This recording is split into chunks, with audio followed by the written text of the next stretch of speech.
ನಮಸ್ಕಾರ. ಈ ಮೇಷರಾಶಿಯಲ್ಲಿ ಜನಿಸಿದಂತವರಿಗೆ ಆ ಯಾವ ತರದ ವ್ಯಾಪಾರ ಬಿಸ್ನೆಸ್ಗಳು ಸೂಟೇಬಲ್ ಆಗುತ್ತೆ ಅಂತ ಹೇಳೋದಾದ್ರೆ, ಮುಖ್ಯವಾಗಿ ನೋಡಿ, ಒಂದು ವ್ಯಾಪಾರ ಅಥವಾ ಜಾಬ್ ಎರಡರಲ್ಲಿ ಯಾವುದು ಅಂತ ಚೂಸ್ ಮಾಡ್ಕೋಬೇಕಾಗುತ್ತೆ ಪ್ರತಿಯೊಬ್ಬರು ಕೂಡ. ಆ ಬಗೆಯಲ್ಲಿ ನಾವು ನೋಡಿದಾಗ ಫಸ್ಟ್ ಬಂದು ಲಗ್ನದಿಂದ ದಶಮ ಭಾವ, ರಾಶಿಯಿಂದ ದಶಮ ಭಾವ, ಅದರ ನಂತರದಲ್ಲಿ ನವಾಂಶದ ಜೊತೆಲಿ ದಶಾಂಶ ಚಾರ್ಟ್ ಅಲ್ಲಿ ಗ್ರಹಗಳು ಹೇಗಿದೆ ಇದೆಲ್ಲ ನೋಡಿನೇ ನಾವೊಂದು ಕನ್ಕ್ಲೂಷನ್ ಬರ್ಬೇಕಾಗತ್ತೆ. ಇವರಿಗೆ ವೃತ್ತಿ ಜೀವನ ಈ ತರ ಇರುತ್ತೆ, ಇವ್ರು ಯಾವ ತರ ವೃತ್ತಿನ ಚೂಸ್ ಮಾಡ್ಕೋಬೇಕು ಅಂತ. ಹಾಗೇನೆ ಬಿಸ್ನೆಸ್ ಮಾಡುವಂತಹ ವ್ಯಕ್ತಿಗಳೇ ಬೇರೆ, ಜಾಬ್ ಮಾಡುವಂತ ವ್ಯಕ್ತಿಗಳೇ ಬೇರೆ. ಇಬ್ಬರಲ್ಲೂ ಕೂಡ ದೊಡ್ಡ ಮಟ್ಟದ ಡಿಫ್ರೆನ್ಸ್ ಇದೆ. ಇದು ಜಾತಕದಲ್ಲಿ ನಮಗೆ ಬಹಳ ಕ್ಲಿಯರ್ ಆಗಿ ಗೊತ್ತಾಗುತ್ತೆ. ಹೇಗೆ ಅಂತಂದ್ರೆ, ಜಾತಕದಿಂದ 7ನೇ ಮನೆಯಿಂದ ಗ್ರಹಗಳು ಹೆಚ್ಚಿದ್ದಾಗ ಪರಮಾತ್ಮ ಅಂಶ ಪ್ಲಾನೆಟ್ಸ್ ಅಂತ ಹೇಳ್ತಾರೆ. ಸೊ ಅಂತ ಗ್ರಹಗಳು ಹೆಚ್ಚಿದ್ಯಾ, ಯಾವ ಗ್ರಹಗಳು ಹೆಚ್ಚಿದೆ ಅಂತ ನೋಡ್ಬೇಕು. ಇದು ಬೃಹತ್ ಪರಾಶರ ವರ್ಷದಲ್ಲಿ ಕ್ಲಿಯರ್ ಆಗಿದೆ. ಇದೆಲ್ಲ ನೋಡ್ಕೊಂಡು ನಾವು ಕರಿಯರ್ ಗೈಡೆನ್ಸ್ ನ ಕೊಡ್ಬೇಕಾಗುತ್ತೆ. ಸುಮ್ನೆ ನೀವು ಡೇಟ್ ಅಲ್ಲಿ ಹುಟ್ಟಿದಿರಾ, ಈ ಬಿಸ್ನೆಸ್ ಮಾಡಿ, ಈ ರಾಶಿಯಲ್ಲಿ ಹುಟ್ಟಿದ್ರ ಅಂತ ಹೇಳಬಾರದು. ಬಟ್ ರಾಶಿನ ಇನ್ ಜನರಲ್ ಆಗಿ ನಾವು, ತುಂಬಾ ಜನ ಕ್ಯೂರಿಯಾಸಿಟಿ ಇರುತ್ತೆ, ನನ್ಗೆ ಈ ರಾಶಿ, ನನ್ಗೆ ಯಾವ ಬಿಸ್ನೆಸ್ ಸೂಟೇಬಲ್ ಆಗುತ್ತೆ ಅಂದಾಗ ಇನ್ ಜನರಲ್ ಆಗಿ. ಬಟ್ ನಾವು ಲೇಯರ್ ಬೈ ಲೇಯರ್ ನೋಡಿ ಆ ರೀತಿ ಪ್ರೆಡಿಕ್ಷನ್ಸ್ ನ ಕೊಡ್ಬೇಕಾಗುತ್ತೆ. ಒಬ್ಬ ಒಳ್ಳೆಯ ಅಸ್ಟ್ರಾಲಜರ್, ಒಬ್ಬ ಒಳ್ಳೆ ಜ್ಯೋತಿಷ ಆತರ ಮಾಡ್ತಾರೆ. ಇನ್ ಜನರಲ್ ಆಗಿ ನಾನು ನಿಮಗೆ ಮೇಷರಾಶಿ ಮೇಲೆ ಹೇಳೋದಾದ್ರೆ, ಮೇಷರಾಶಿಯಿಂದ ದಶಮ ಭಾವ ಬಂದು ಶನಿ, ದ್ವಿತೀಯ ಭಾವದ ಅಧಿಪತಿ ಬಂದು ಶುಕ್ರ, 11ನೇ ಅಧಿಪತಿ ಕೂಡ ಶನಿನೇ ಆಗಿರೋದ್ರಿಂದ ಯೂಶುವಲ್ ಆಗಿ ಕೃಷಿಯಲ್ಲಿ ಇವರಿಗೆ ಬಹಳ ಸಕ್ಸಸ್ ಇರುತ್ತೆ.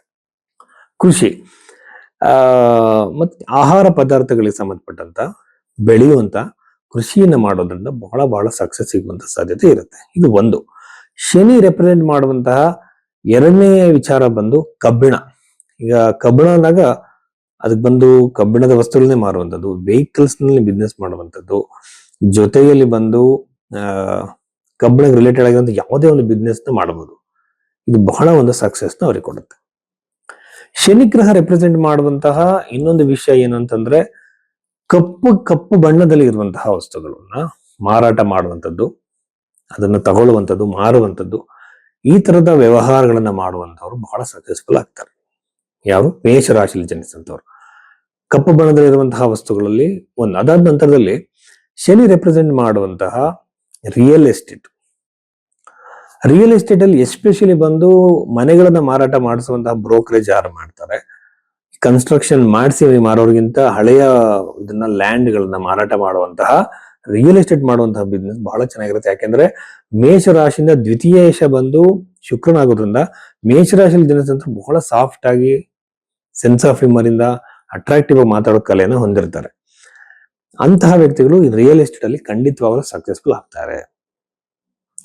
ದ್ವಿತೀಯ ಭಾವವನ್ನ, 11ನೇ ಮನೆಯನ್ನ ನಾವು ಎರಡನ್ನೂ ಕೂಡ ಮ್ಯಾಚ್ ಮಾಡಿ ಮೇಷರಾಶಿಯವರು ಸಂಬಂಧಪಟ್ಟಂತೆ ನೋಡಿದ್ರೆ, ಶುಕ್ರನ ಒಂದು ಕ್ವಾಲಿಟೀಸ್ ಬಹಳ ಚೆನ್ನಾಗಿ ಕಾಣುತ್ತೆ ನನಗೆ. ಇಂಥವ್ರು ಬಂದು ಯೂಶುವಲ್ ಆಗಿ ಬಂದು ಶುಕ್ರ ರೆಪ್ರೆಸೆಂಟ್ ಮಾಡುವಂತಹ ಡಿಯೋಡ್ರೆಂಟ್ಸ್ಗಳು, ಪರ್ಫ್ಯೂಮ್ಗಳು ಇವನು ಕೂಡ ಮಾಡಬಹುದು. ಮತ್ತೆ ಮಾತಿನ ಮೂಲಕವಾಗಿ ಮಾಡುವಂತಹ ಬಿಸ್ನೆಸ್ಗಳು ಕೆಲವತ್ತು. ಈಗ ಫಾರ್ ಎಕ್ಸಾಂಪಲ್ ಕೆಲವರು ಡಾಕ್ಟರ್ಸ್ ಇರ್ತಾರೆ, ಅಡ್ವೊಕೇಟ್ಸ್ ಇರ್ತಾರೆ, ಜ್ಯೋತಿಷರು ಇರ್ತಾರೆ, ಮಾತಿನ ಮೂಲಕ ಸಂಪಾದನೆ ಮಾಡುವಂತವ್ರು. ಇಂಥವ್ರಿಗೂ ಕೂಡ ಮೇಷರಾಶಿಯಲ್ಲಿ ಬರುವಂತಹ ಬಿಸ್ನೆಸ್ ಬಹಳ ಚೆನ್ನಾಗಿ ಸೂಟೇಬಲ್ ಆಗುತ್ತೆ. ಇದನ್ನ ನೋಡಿ, ಋಷಿ ಮುನಿಗಳು ಈ ಗ್ರಂಥಗಳು, ಈ ಗ್ರಹಗಳ ಬಗ್ಗೆ ಬರೆದಾಗ ಸಾವಿರಾರು ವರ್ಷದಿಂದ, ಈಗ ಬೃಹತ್ ಪರಾಶರ ವರಶಾಸ್ತ್ರ ಹೆಚ್ಚು ಕಡಿಮೆ 5,000 ವರ್ಷ ಆಗಿದೆ ಅಂತಾರೆ. ಇಷ್ಟೊಂದು ಪ್ರೊಫೆಷನ್ಸ್ ಅವಾಗಿರ್ಲಿಲ್ಲ. ನಾವು ಇದನ್ನ ಮಾಡರ್ನ್ ಟೈಮ್ಸ್ಗೆ ಅಪ್ಲಿಕೇಬಲ್ ಮಾಡ್ಕೋಬೇಕಾಗತ್ತೆ. ಓಕೆನಾ? ಇದು ಅನಂತರದಲ್ಲಿ ಒಂದ್ಸಲ ಜಾತಕವನ್ನು ನೋಡ್ಕೊಂಡು, ಮೇಷರಾಶಿಯಿಂದ ಸಪ್ತಮ ಭಾವ ಬಂದು ತುಲಾರಾಶಿ ಇಲ್ವಾ, ತುಲಾರಾಶಿಯಿಂದ ಎಷ್ಟು ಗ್ರಹಗಳಿದೆ ಅಂತ ನೋಡ್ಕೊಳ್ಳಿ.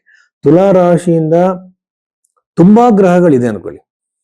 9 ಗ್ರಹಗಳಲ್ಲಿ ಒಂದು 6-7 ಗ್ರಹಗಳು ಈ ಕಡೆಗೆ ಇದಾವೆ ಅನ್ಕೊಳ್ಳಿ. ಈ ಪೋರ್ಷನ್ ಅಲ್ಲಿ 100% ನೀವು ಬಿಸ್ನೆಸ್ ಅನ್ನ ಮಾಡಬಹುದು. ಯಾಕೆಂದ್ರೆ ನಿಮ್ಮ ಲಗ್ನ ಸ್ಟ್ರಾಂಗ್ ಆಗಬಿಡುತ್ತೆ, ರಾಶಿ ಸ್ಟ್ರಾಂಗ್ ಆಗುತ್ತೆ, ಖಂಡಿತ ನೀವು ಬಿಸ್ನೆಸ್ ಮಾಡಬಹುದು, ಬಿಸ್ನೆಸ್ ಅಲ್ಲಿ ಸಕ್ಸಸ್ಫುಲ್ ಆಗಬಹುದು. ಬಟ್ ನಿಮ್ಮ ಮೆಂಟಾಲಿಟಿ, ನಿಮ್ಮ ಸಿಗ್ನೇಚರ್ ಸ್ಟ್ರೆಂತ್ ಇವೆಲ್ಲ ಕೂಡ ನಿಮ್ಗೆ ಜಾಬ್ ಓರಿಯೆಂಟೆಡ್ ಪರ್ಸನಾಲಿಟಿ ಇದೆ ಅನ್ಕೊಳ್ಳಿ. ಈಗ ಕೆಲವರು ಹೇಳ್ತಿರ್ತಾರೆ, ನೀವು ಬಿಸ್ನೆಸ್ ಮಾಡಿ ಇಂಡಿಪೆಂಡೆಂಟ್ ಆಗಿರ್ಬೋದು ಹಾಗೆ ಹೀಗೆ ಅಂತ ಹೇಳಿ. ಬಟ್ ಎಲ್ಲರಿಗೂ ಕೂಡ ಆತರ ಮೆಂಟಾಲಿಟಿ ಇರಲ್ಲ. ನೀವು ಜಾಬಿಗೆ ಹೋಗ್ಬೋದು. ನಾನು ಜಾಬಿಗೆ ಹೋಗೋದಾದ್ರೆ ಯೂಶುವಲ್ ಆಗಿ ಟೆಂಡೆನ್ಸಿಸೇ ಬಂದು ಅವರಿಗೆ ಮಿಲಿಟರಿ ಅಥವಾ ಪೊಲೀಸ್ ಡಿಪಾರ್ಟ್ಮೆಂಟ್ ಆತರ ಆರ್ಮ್ಡ್ ಫೋರ್ಸಸ್ ಅಂತ ನಾವೇನ್ ಹೇಳ್ತಾರೆ ಅದ್ರ ಬಗ್ಗೆ ಬಹಳಷ್ಟು ಕಾಳಜಿ ಇದೆ. ಆ ತರ ನೀವು ಜಾಬ್ಗಳಿಗೆ ಟ್ರೈ ಮಾಡಬಹುದು. ಬಟ್ ಇದು ಬಂದು ಆ ಬಹಳ ಚೆನ್ನಾಗಿರುತ್ತೆ. ಅಂದ್ರೆ ಹಾರೋಸ್ಕೋಪ್ ನ ಇನ್ ಡೀಟೇಲ್ ಆಗಿ ನೋಡಿದಾಗ ಇನ್ನ ಮಲ್ಟಿಪಲ್ ಪ್ರೊಫೆಷನ್ಸ್ ಬಗ್ಗೆ ನಾವು ಐಡಿಯಾಸ್ ನ ಕೊಡಬಹುದು. ಜನರಲ್ ಆಗಿ ಹೇಳುವಾಗ ಮೇಷರಾಶಿಯವರಿಗೆ ಇಷ್ಟು ವೃತ್ತಿ ಜೀವನಗಳು ಅನುಕೂಲವಾಗುತ್ತೆ.